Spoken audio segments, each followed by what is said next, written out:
Hello दोस्तों, राधे राधे, जय माता दी। आज मैं आपको सुनाने जा रहा हूँ कार्तिक मास महात्म्य अध्याय 1, जिसको सुनने या पढ़ने मात्र से ठाकुर जी प्रसन्न होते हैं और सभी मनोकामना पूर्ण करते हैं। इसलिए अवश्य सुने और सभी परिवार को भी सुनाए। कार्तिक मास महात्म्य अध्याय 1।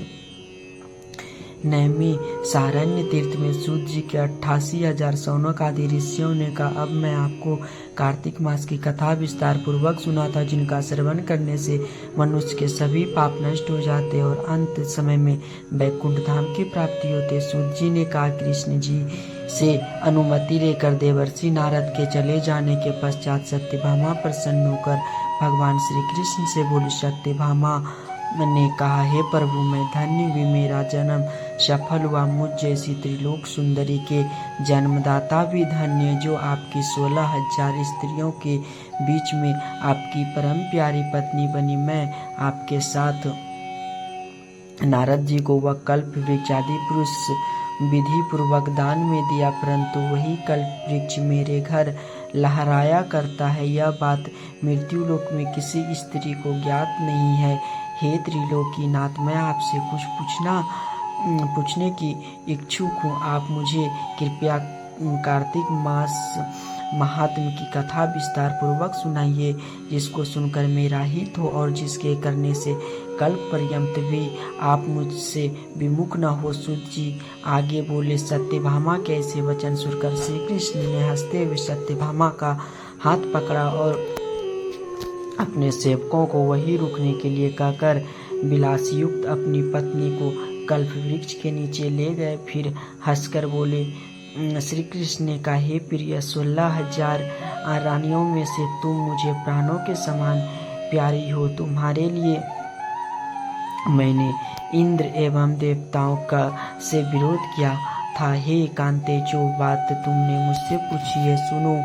एक दिन मैंने श्री कृष्ण तुम्हारी सत्यभामा इच्छा पूर्ति के लिए गरुड़ पर सवार हो इंद्रलोक जाकर कल्प वृक्ष मांगा। इंद्र द्वारा मना किए जाने पर इंद्र एवं गरुड़ में घोर संग्राम हुआ और गौ लोक में गरुड़ जी भी गौ से युद्ध किया।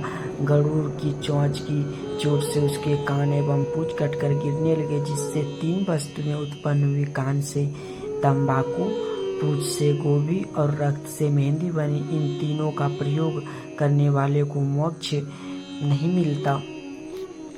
तब गौओं ने भी क्रोधित होकर गरुड़ पर वार किया, जिससे उसके 3 पंख टूटकर गिर गए। उसके पहले पंख से नीलकंठ, दूसरे से मोर और तीसरे से चकवा चकवी उत्पन्न हुए। प्रिय, इन तीनों का दर्शन करने मात्र से ही शुभ फल प्राप्त हो जाता। यह सुनकर सत्यभामा ने कहा, हे प्रभु, कृपा करके मुझे पूर्व जन्म के विषय में बताइए। मैंने पूर्व जन्म में कौन से दान, व्रत व जप किए हैं? मेरा स्वभाव कैसा था? मेरा जन्मदाता कौन थे? और मुझे मृत्यु लोक में जन्म क्यों लेना पड़ा? ऐसा कहकर कौन सा पुण्य कर्म किया था जिससे मैं आपकी अर्धांगिनी हुई?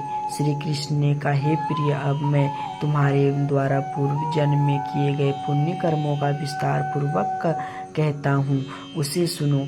पूर्व समय में सतयुग के अंत में मायापुरी में अत्रि गोत्र में वेद वेदांत का ज्ञाता देव शर्मा नाम का एक ब्राह्मण निवास करता था। वह प्रतिदिन अतिथियों की सेवा, हवन और सूर्य भगवान का पूजन किया करता था। वह सूर्य के समान तेजस्वी था। वृद्धा अवस्था में उसे गुणवती नाम की कन्या की प्राप्ति हुई। वह पुत्रहीन ब्राह्मण ने अपनी कन्या का विवाह अपने ही चंद्र नामक शिष्य के साथ कर दिया। वह चंद्र को अपने पुत्र के समान मानता था और चंद्र भी उसे अपने पिता की भांति सम्मान देता था। एक दिन वे दोनों कुश व समाधि लेने के लिए जंगल में गए। जब वे हिमालय की तलहटी में भ्रमण कर रहे थे, तब उन्हें एक राक्षस आता हुआ दिखाई दिया। उस राक्षस को देखकर भय के कारण उसके अंग शिथिल हो गए और वे वहां से भागने में भी असमर्थ हो गए। तब उस काल के समान राक्षस ने उन दोनों को मार डाला। चूंकि वे धर्मात्मा थे, इसीलिए मेरे पार्षद उन्हें मेरे वैकुंठ धाम में मेरे पास ले आए।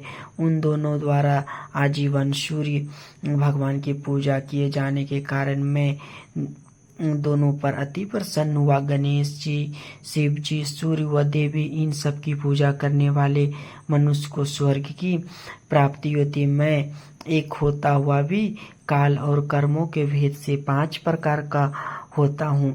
जैसे एक देव, दत्त, पिता, भ्राता आदि नामों से पुकारा जाता है।